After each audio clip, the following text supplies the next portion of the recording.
Alrighty, and welcome back. Thank you so much for being with us. This is hashtag Y in the morning. If you missed any of the conversations we've had, you will absolutely find them on YouTube at Y254 channel, on all our social media platforms. Now, in this conversation right here, we're going to delve into matters relationship now.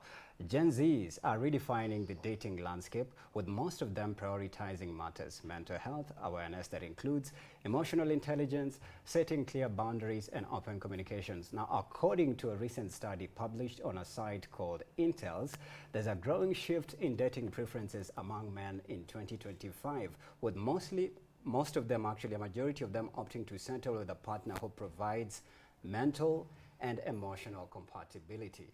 Is it true that most men in 2025 are dating for peace of mind over beauty and looks? Let's find out from our guest, and I'll be speaking to Cynthia Akinyi. She's a student at Cooperative University alongside Alex Odhiambo. He's also a student at the same facility. Good morning to you, Cynthia and Alex. Good morning. Karibuni sana, great to meet you guys. So let's start off with you, Cynthia. We're having this debate offline kidogo, and I was asking, would you prefer somebody who offers, let's say, an emotional, secure environment, or somebody who has money, the rest we can sort the badai? Okay, as a lady, I prefer, okay, money comes first. And for ladies, we can sort those other things later. And for us, we reflect what our men show to us. Like if you bring peace, I will also reflect peace. If you bring chaos, I will also reflect chaos, because most women are a reflection of their men. So I believe it depends on the men. If you're a man, mostly like dad or father figure, or maybe the person you're dating. In a relationship, your partner. Right. In the house, maybe the father, but in a relationship perspective, your partner reflects who you are, or how the relationship will be as a lady. Right, interesting. What about Alex? Do you believe nowadays most men are, because according to Intel, but I'll get to the deeper comprehensive part of it, it says most men are actually dating for peace of mind than beauty. So they're opting to settle for a partner. Achana looks kila kitu. So long as ananipea peace of mind, huyo ndo naendea. Hizi zingine tunaweza sort baadaye. I don't know if you agree with the same, that most men are dating for peace of mind over beauty and looks. Yeah, I agree with that, because nowadays,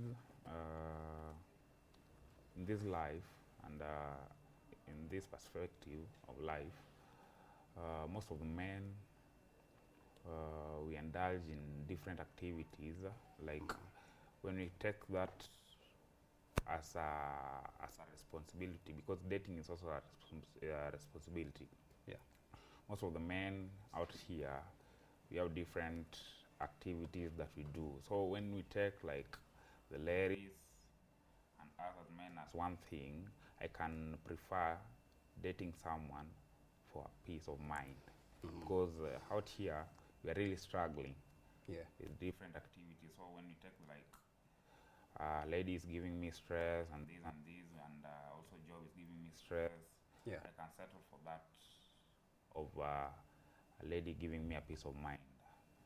What is this peace of mind? Because tumeisikia sana, even at some point my co-presenter was asking me, peace of mind in entail nini, by the way, for a man, from your perspective? The peace of mind is all about, you know, in this perspective, I'm someone out here who always give advice to the people in relationship. Even it just came by abruptly, like yesterday, I had some conversation with two of my friends who are having stress with their girlfriends, and it was all about cheating. You know, in this perspective of cheating, it will not give us as men a good peace of mind. Because most of the ladies nowadays, like I can do an example, which I saw yesterday. Like we went for a party, then in that scenario, my friend, who is also a man, is also an MC at a given lodge. So in that scenario, we went with her girlfriend. Then her girlfriend decided to go like upstairs, and then when she went there, she looked for a babas. Babas, yeah. So the individual, like my friend, the guy, got very disgusted, and it led to a lot of problems, which I am the one who solved. So in that perspective, you see, the lady went for the babas just to bring an act of cheating. Yeah. So in this scenario, most of the men, we face a lot of challenges in that scenario, because our ladies nowadays are for that. They're for that. Yeah. Okay. Okay. Do you agree? Do you not? To ambient for that. But then still on you, Alex, and I'll come to you in just a bit, Cynthia. When you talk of peace of mind, because you've said cheating is one of the things that causes mental chaos. But I also do believe a person who is not, because according to Intel, it says there's now preference of beauty and now mental peace. A person can be beautiful and not give you peace, but also they cannot be beautiful and still give you chaos or give you either of them. So how do you choose between a person who is giving you peace and a person who is not giving you peace? Yeah. You know, in this scenario, in this scenario, I can say this.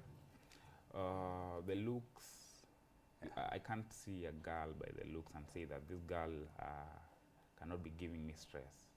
Because most of the ladies nowadays, they're beautiful. And you get in that scenario, most of the ladies are beautiful and they're giving their partner stress. Most of the ladies are beautiful and they're not giving their partner stress. So it depends with that relationship of yours, because you can, the chaos erupts in a relationship when there are like problems, you know, problems in a relationship, like you are not supporting your partner in terms of money and anything, so it can bring chaos. And in this scenario, we can't see that looks can bring that relationship. Cynthia, I don't know, from your understanding of what Alex is saying, I believe looks are the minute part of trying to to look for someone who is, let's say, a reasonable person that you can start something sensible with that can end up becoming, you know, meaningful in the future. But then in terms of trying to break down a person's character, to say, you've just met a guy and they look good. You guys squeeze him, they are cute, yeah. Say, that looks, yeah. But then when you start interacting with this person, you realize there are so many things in their life that are so scattered, and you just feel like you can't, you know, you can't be with them normal. But deep down, you know, yendo type yako. So how do you take on this journey in a sense that you're not focusing on the looks part, but then you're focusing on the long-term vision and goal, like maybe we can work it out together, let's solve the issues. Come on, go through mental health, emotional health issues, but let's seek therapy, you know, let's speak to someone, or let me be a therapist, because I can be a therapist, I can be your doctor, I can be, you know, your preacher, your pastor and everything. I'm your everything, you know, yeah. Okay, one thing I know about ladies, we can persevere compared to men. Yeah. And I believe men are selfish, not in a bad way, but in a good way. Okay. If it comes to choosing themselves, they'll always choose themselves regardless. And for ladies, you can, you know, you may start dating someone. The purpose of dating is so that you know if this person is suitable to settle with, if this person will, if I'll make a, you know, appearance opens doors. Yeah. But peace makes a home. So okay, there's some wisdom there. Yeah. Okay. So from the looks, you can see that maybe I can work with this person. Then we start dating. From the dating now, you see the way this person thinks, the way this person talks, the way this person reasons, and some consider, you know, different people consider different things. There's someone who's just there for the looks. I just want you for the publicity and all that, nothing much. So you have to be in my life because of the public. You have image, okay. Right. And also there's someone who knows that this person at home, I feel at peace. So it doesn't matter what other people are thinking, how the person looks. So long as at home I know I'm at peace, then some people go for that. But I also believe that these days men value peace of mind. Yeah. Okay, everyone in general, but these days they go for peace of mind compared to anything. Yeah. But at the same time, I don't know, you may find someone has a beautiful lady, they are at peace and all that, but still anaenda nje. So Yeah. you wonder what's the problem at that point. Only men can tell us why. Interesting one. I like actually Alex to react on that. But let me, you've actually pointed out something that's actually here on Intels. It said, experts believe that this change is driven by a deeper awareness of mental health and the emotional toll that comes with dating someone solely based on attraction. Men are now increasingly valuing kindness, calm communication, and support over superficial standards. Peace is becoming the new luxury in relationships. So also they believe this cultural shift could reshape dating rooms for the next generation, highlighting the importance of shared values and mutual understanding. Update says a growing shift in dating preferences among men is redefining modern relationships. According to a recent social trend observed in 2025, many men are now prioritizing emotional peace and compatibility over physical appearance when choosing a lifelong partner over chaos. Now, this is an interesting twist and turn to it, because I was also trying to compare notes with a friend. We were actually arguing over something else, and I pointed this out. When you compare our forefathers, our grandfathers, and our grandmothers, most of them are just actually hooked up, like they are growing up wakiwaambia, unaona huyo kijana hiyo boma D, huyo ndo atakuwa mtu wako. They actually never looked at these things. But the Gen Zs are redefining the dating landscape. They're prioritizing emotional intelligence. They are setting strong and clear boundaries. I don't know if you guys have also set strong and clear boundaries in your previous and current relationships, just in case if you have. And maybe what are some of these things that include, let's say, if you were to meet randomly a person and niliona meme fulani ilikuwa nasema unaweza kuwa unatembea na mtu wako kumbe unaona type yako mahali. It's true. So how do you diversify this in a sense that uache huyu mtu tu akiwa sawa, but then baadaye uende uchukue huyo mtu wako alikuwa na mtu wake mwingine, you know?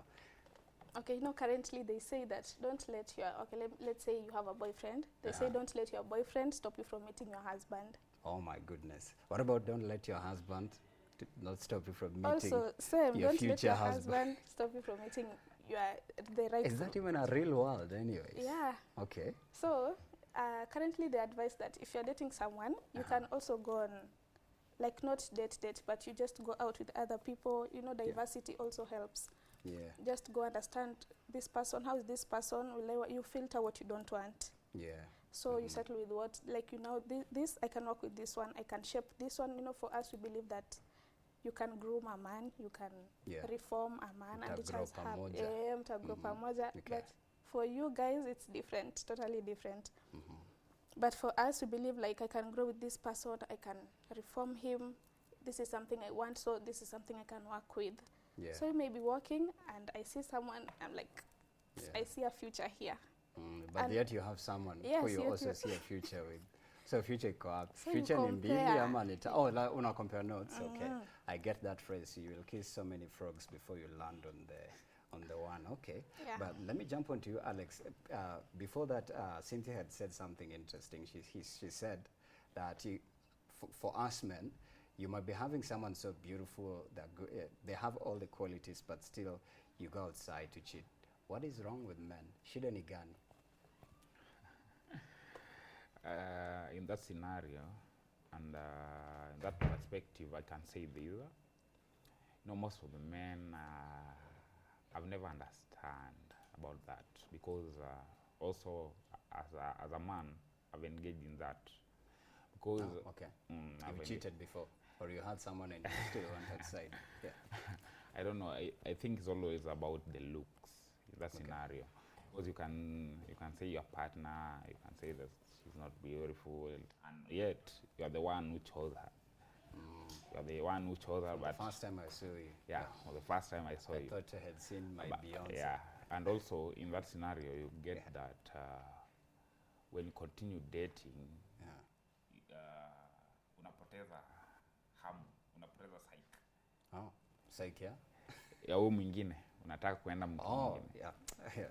Nimepata. Since it's just about to slap you, I can see. Say unapata imeisha, and you say that no, I want to look for another one. But in real sense, you can't say to your partner that just go. You'll be doing her like the things that tataka give that feeling ili aende. Yeah. So utaanza kuthrow tantrums, because this yes, that's what you guys do. Ladies, you know, they always have that ability, like what comes to their mind. Yeah. I thought it's ladies who throw tantrums a lot No, than the gentlemen. But you know, these days, Yeah. these days, if you don't want a girl, you just do that. Come up to with something. Unamtafutia makosa. Mbona hizi makucha ni mrefu kushinda za last week? Nani amekuwekea? Sure. That's being petty, I could say. Yeah. Sure. Yeah. So in that scenario, you can say that psychoisha. Now, ikishaisha, huwezi ambia your partner that you live. Yeah. Through this, saa zingine ulikuwa unamfanyia like the responsibility, doing her hair, nails. Yeah. So after umeona mtu and Yeah. like you cut off those things, and after cutting off, these ladies nowadays, what they think and what they have in their mind after that, they only say that let's separate, the separation and breakups. Yeah. That's where breakups always comes. Yeah. Yeah. But you had mentioned before there's something you engaged in. I don't know, like how did yours happen? Did you also lose psych, or you saw someone better than who you were having at that moment? You know, when you have someone like every day speaking to someone, it gives that. It's reached at times that napotezanga tu psych for real. As in mtu mlikuwa mnaishi naye pamoja ama mlikuwa like on and off, ile ku link up weekends, Netflix and chill, then ameenda? And nowadays this is a matter of us young people living together in a house without being married, and that also leads to a lot of breakups. Because when you live with someone for long, you always get mistakes, a lot of mistakes. It also happens in marriage because you're living with someone for the rest of your life. But you know, in marriage is something that can be like sorted out. Like right now, I thought in a relationship it's even easier to sort it out. No, because you're not bound by a law or by the word. Children. No. Yeah, children, like I can't say that because mtu akishanibo, you just go. I can look for another one. But when you are in a you replace, you know. I replace immediately. Okay. But when you're married, you know, you have taken vows and gone to the parents. At least you can. So you tolerate. Yeah, you tolerate it and you just talk between the two. Hata sipo change utavumilia tu. Hadi kifo. Okay. Yeah. But when you are in a relationship, you find it very difficult.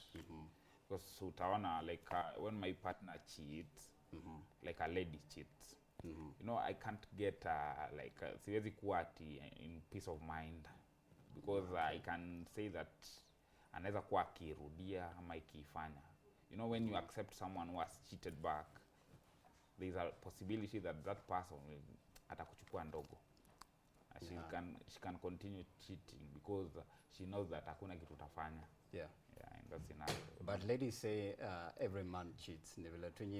When you get cheated on, nyinyi mna overreact. Yeah, every man cheats, and I can say that as a matter of fact. Okay. Yeah. Cynthia, what do you think of the same? Because let me ask him a question. Please go ahead. Is it a must you guys cheat? Like why? Why do you have to? It is not a must for us guys to cheat, but I've said I don't know what always happen with men, because naweza kuwa na mtu, but due to her being not due to her asikue mali niko, it will lead to something like when you go to clubbing nowadays with other ladies, excluding your wife or your girlfriend, you just find men utasikia tu wako obsessed with some ladies at that club.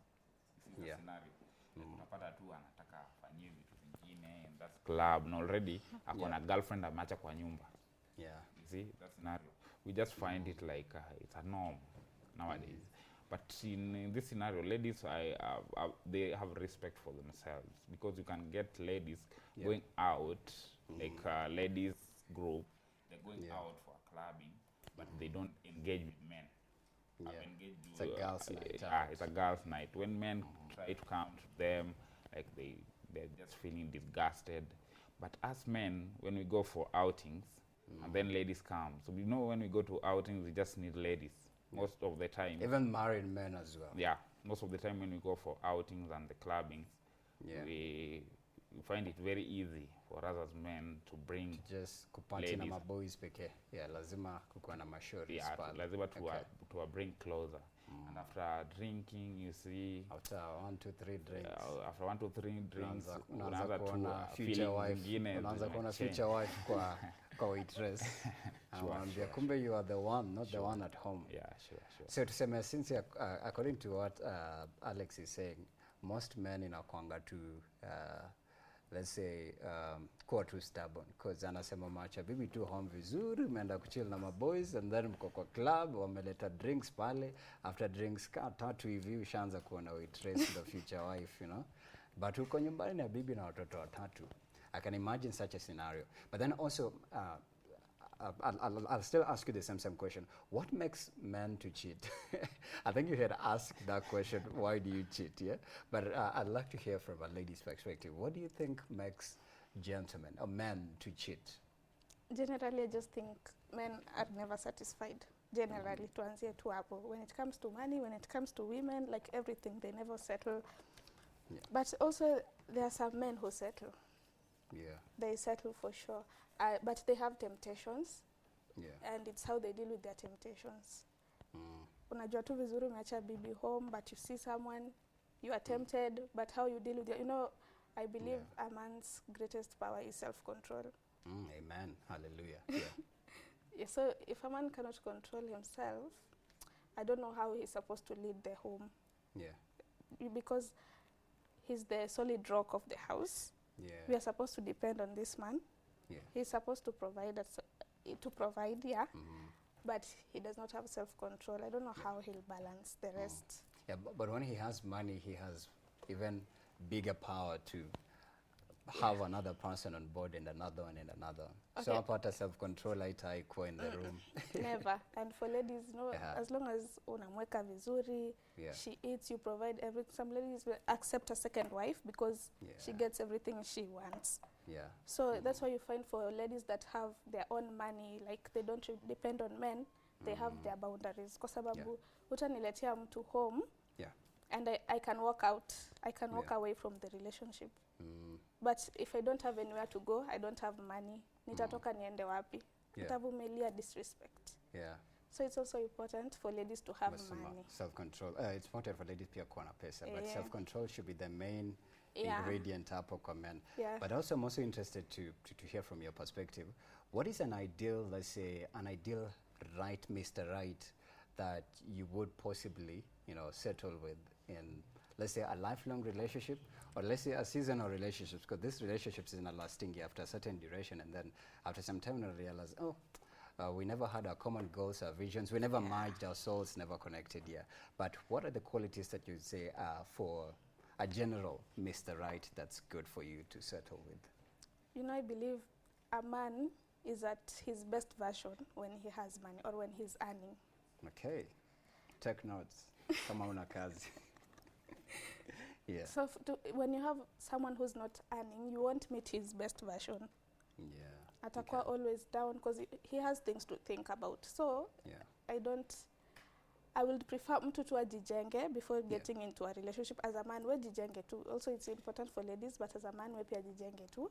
Yeah. Ukishakuwa na pesa na ukam, the rest will sort out. Peace of mind, I'll give you peace of mind because you're giving me money. Yeah. Sitakusumbua. I want money stress. is part of the relationship. Yeah, money. So because also you are at your best version because you are earning, money is coming You're in. mentally stable. You're mentally stable. You have capacity to provide and yes, the make capacity moves. is there. Yeah. Okay. So long as you have the capacity, every other thing flows. Also, someone who is emotionally present. Okay. Emotional presence. Emotional presence consist nini mostly? You know, unaweza kuwa na shida, you go to someone, unamwambia iko hivi na hivi, nakwambia acha kunisumbua ama shika hii pesa weenda ujisort. I need your emotional support at the moment, not financial. Yes, money will ease things, but I also need you emotionally. Yeah. So if there's a problem at home, I need you to listen. Just listen. No, most men don't listen. They don't. Take notes.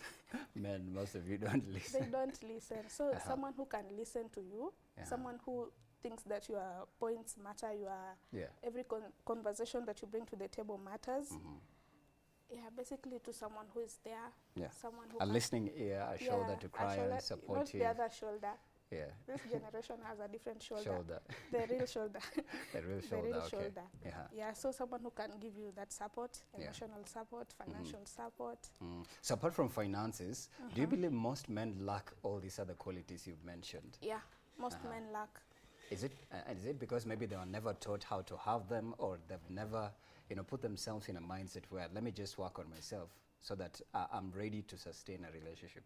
Vile amesema ameenda klabu, akona bibi na watoto home watatu, but wait ameanza kuwa bibi number 2, angekuwa mtu akona values ama mtu ashai kuwa taught that when you go to the club, when you start getting on the 3rd drink and you start seeing the waitress as your future wife, juu hapo sasa ni kujitoa kidogo, Yeah, that's where self-control comes in.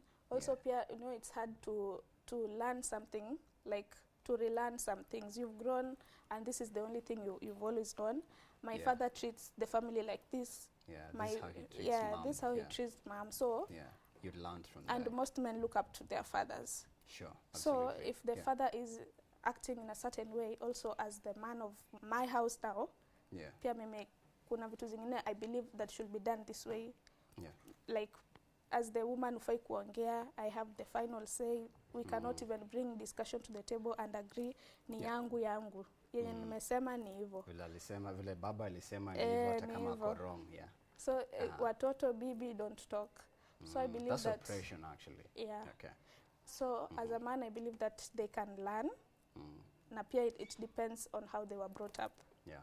Okay, interesting points right there, Cynthia. Alex, Cynthia pointed out before, the reason why men cheat is because you guys, I'm using you guys because me, I'm the moderator on this side. I'm just hearing from your points. Because you guys, men, you cheat because you are never satisfied. I'm tuliangi. Ukipata hiyo unataka ile, ukipata pesa unataka ile, ukipata bibi mrembo, bado ushaona the next girl on the block, she's more beautiful than your wife.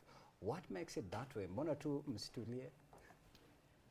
Nowadays, I can say nowadays, most of the men, they have money.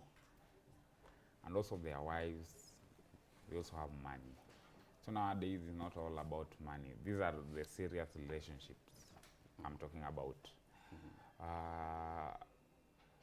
So in that scenario, I can't tell what always happens with us men, because we just find like this small money that I have, I can also manage another girlfriend. Whether I'll spend how much, but I can also manage other girlfriend.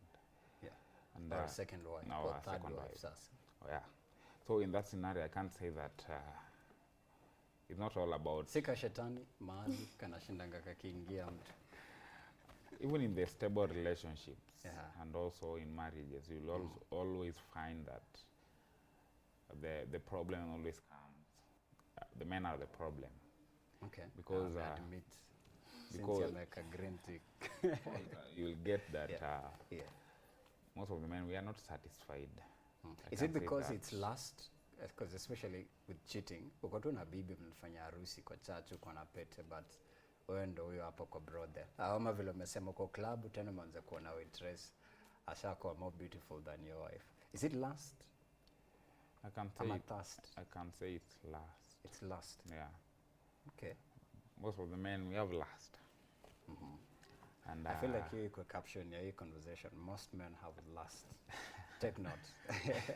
Most men have lust because you can get like emotions. Unaanga tu feelings. Feelings tu zinakuingia tu na unasema sema tu ni and you get like nowadays, if you want to make your the relationship stable, we'll do this. Most of the times, I've experienced this, and it brought me down as a good cheater. I was before I was, but when I engaged a girl, like the girl, everywhere I went, she was there. My phone, she was like using it. Like we logged in every detail that I had from my side to her phone, and also the details that she had in my phone. Yeah. So in that scenario, it brought me down, and I said I can be caught anytime, because most of us, we always cheat through phone. Yeah. So already that was a roadblock. That was already a roadblock. So in that scenario, so ili prevent kufanya nini? Ili prevent kucheat.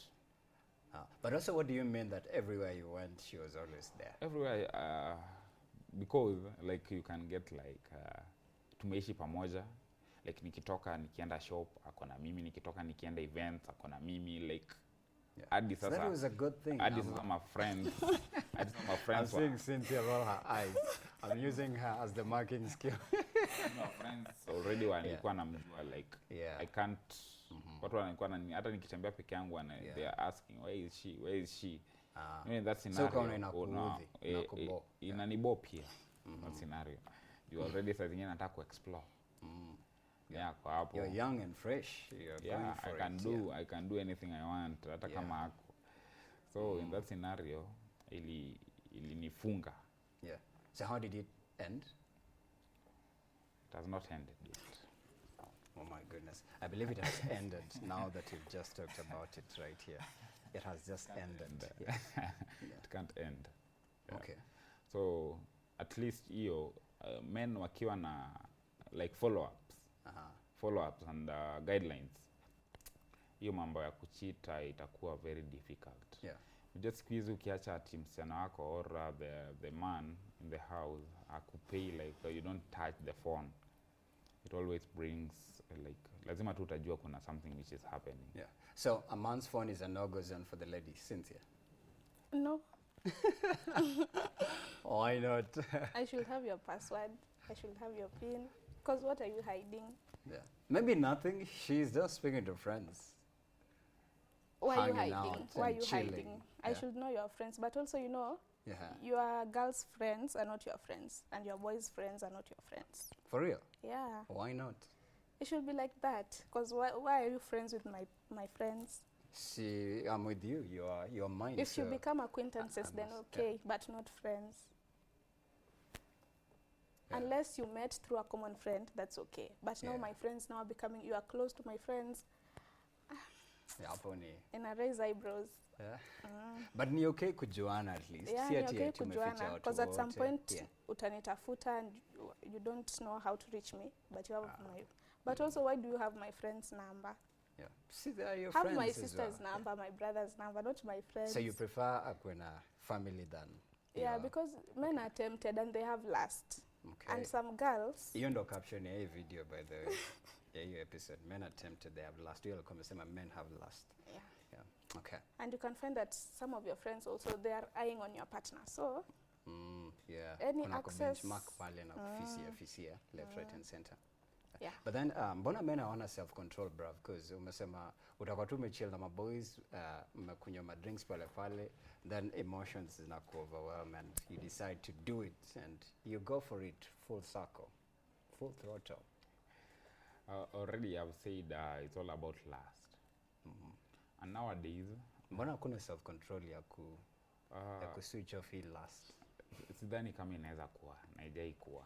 So you believe there are no men who can't cheat kabisa? Like hakuna tu msee mwenye ako focused na bibi na mtoto. Watu wako. Yeah. You get some men are very focused. So there's different species of men. There's those when they can control their feelings and those that can't. Yeah. Kuna wale wako na. And you're just one of them. I'm not cheating. So umesema tu you're a good cheater a while ago. before I met. Oh, now you're a changed man. Yeah, okay. And in that scenario, I prefer like someone respecting himself. Yeah. You know, this matter of cheating, and juu nimekuwa kwa hiyo field na sasa I have reformed, I can say that hiyo field yenye nilikuwa before is very toxic. Yeah. Because now and again utapata huyu mwingine anakugombanisha, kisha kugombanisha unaletea partner yako the stress.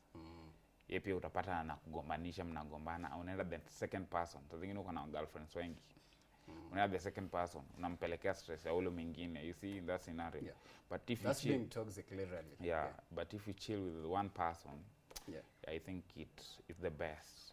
Because I've engaged with my girlfriend some days ago, like she don't even want me to like. You know, Instagram, we have this part of liking the videos. Yeah. She can't agree with that. Yeah. So you've She given just her, say, you've given her your passwords. Your yeah, social media she has passwords and my everything. Yeah.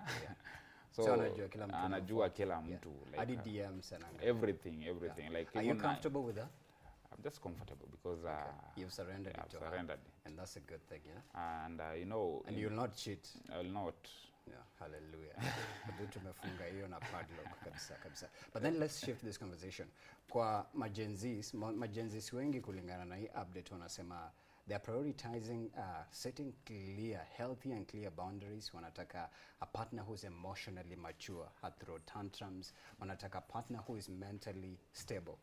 But when you look at it way back, hakukuwa na hizi vitu in our forefathers, yeah, in terms of choosing a wife. Like I had said before, ulikuwa una grow up ukiambiwa, unaona ule jirani, huyo ndo ni wako, and it ends up being a happily ever after. They never went on a website like Tinder. Hawakuwa enda hata date sijui wapi, mtu akapigwa ama akasukumwa akasema oh kumbe wewe una pesa. You know, it was a humble I'd say it was more of like networking. Hii familia identify you, wanajiintroduce, and then it's happily ever after. What do you think has changed in terms of dating and relationships, specifically romantic nowadays? Yeah. I can say many things have changed because utapata tu partner wako. I can say many things have changed nowadays. Utapata tu like scenarios like utapata engage na someone for a long period of time, then something just come up, like in that scenario utapata demeka na cheat ama hata wewe mwenyewe boy ana cheat. Unajua siku hizi most of the ladies have realized they area wakwe na ule mtu mwenye ana pesa, but the guy is romantic and ako tu sawa, hawezi cheat. I've engaged with that because in my perspective I can say that because sijui mbona anasema nijui. Na in cooperative, I'm one of the strong political person there. And you know, watu wanakujanga kwangu. I don't know why that topic has been like something which we always discuss with my friends since high school. And nowadays it becoming a norm. Like someone is just coming to me and expressing her feelings, saying that boyfriend wangu amenifanya hii na hii. And I come na get into the shoe and I'm jaribu kumadvise. I've tried to bring like someone who mwenye waliachana like jana. I've tried to bring them together today morning. Wow, okay. And I think they're back. Because I love my friends. Mediator. I'm always the mediator, and I don't know why. I always tell me that you're always a mediator with your friends, but relationship yako imekataa utengeneze relationship yako. That's your calling, maybe. It's a leadership skill, I believe. Yeah, it's a leadership skill, yeah. Because in that scenario, I can say that nowadays men and people who are in relationship, they face a lot. Yeah. And I don't know if this period is always a period of breakups, because if you dig deep down, you will get that watu wengi sana wameachana. Sana. Okay. And there are a lot of conflicts.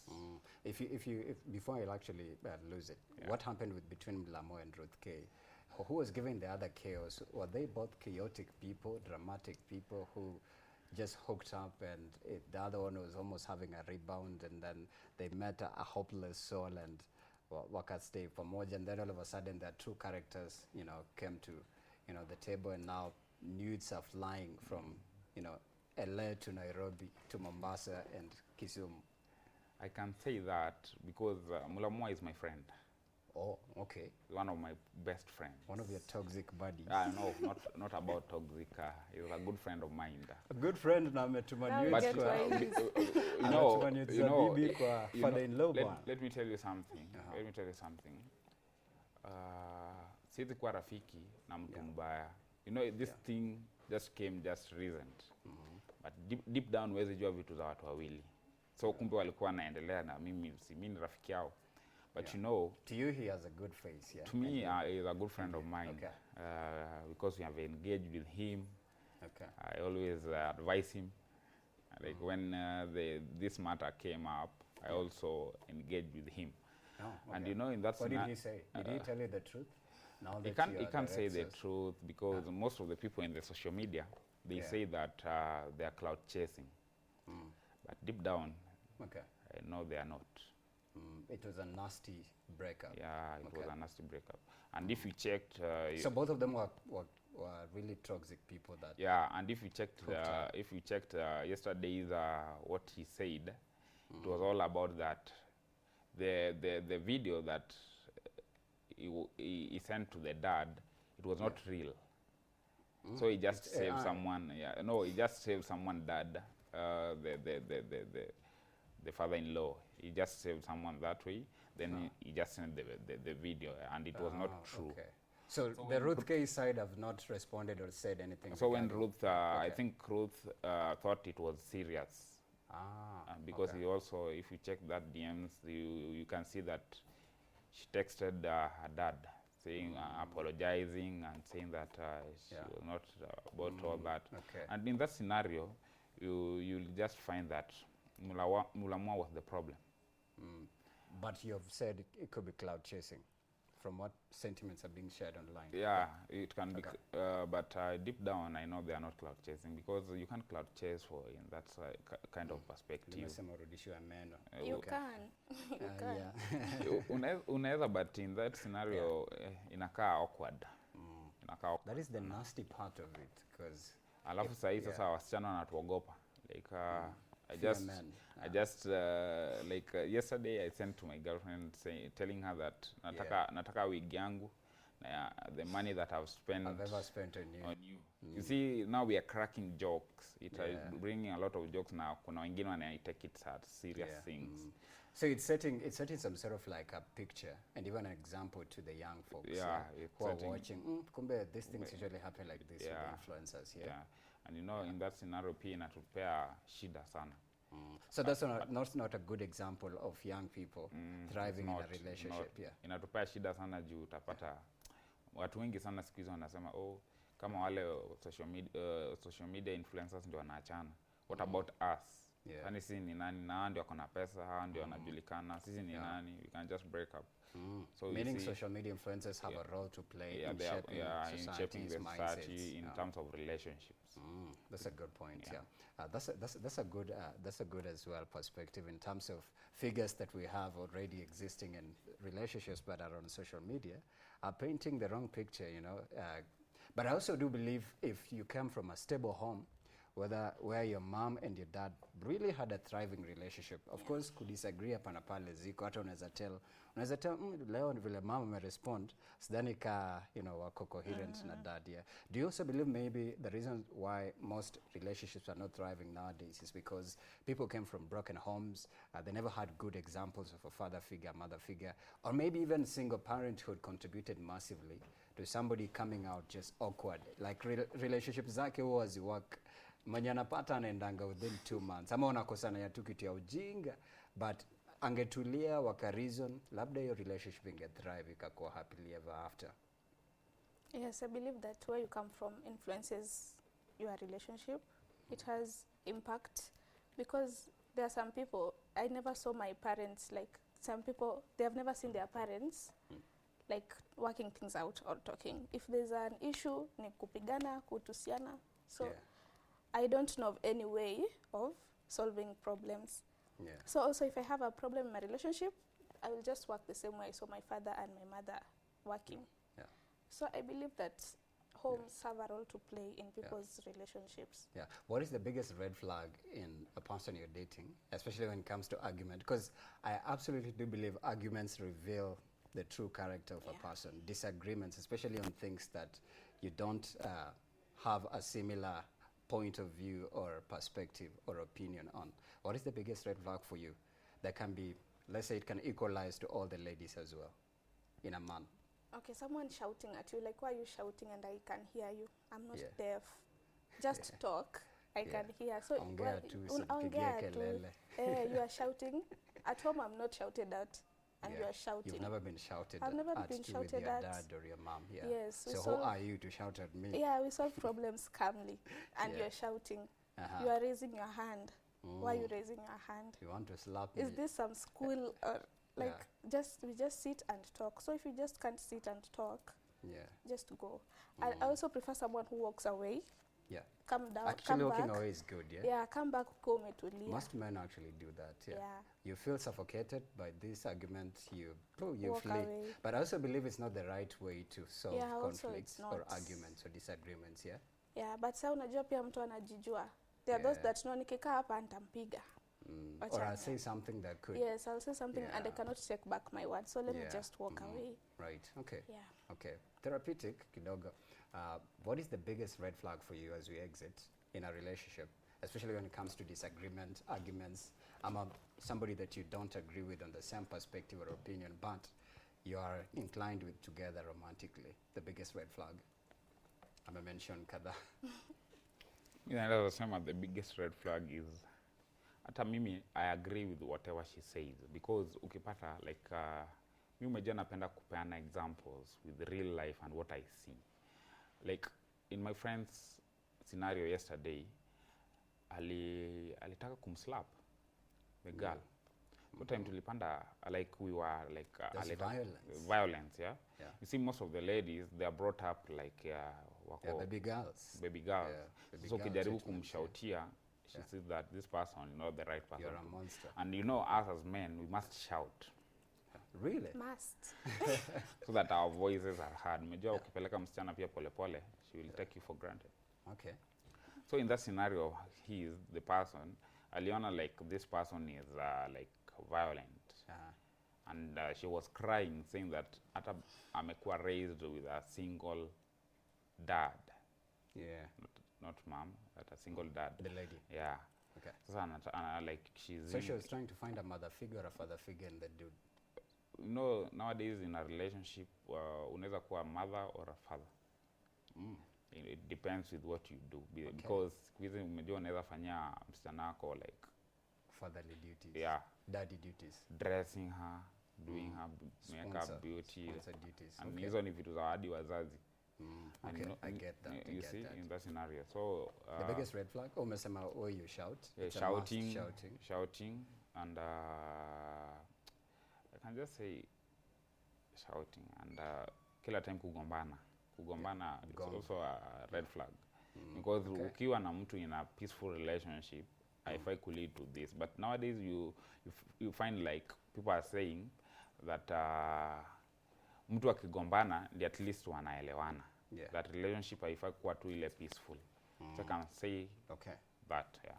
So, all right, it's 10:01. We are past our running time, so I'll just appreciate you guys. Maybe we can have a part 2 if time allows. But thank you so much. I've been speaking to Cynthia Akinyi alongside Alex Odhiambo. You'll definitely see them next time right here. And thank you so much as well for watching us from 7 a.m. to 10 a.m. I'm Sakwa Brian at Brian Sakwa 101 on my socials, our Y254 channel. See you tomorrow.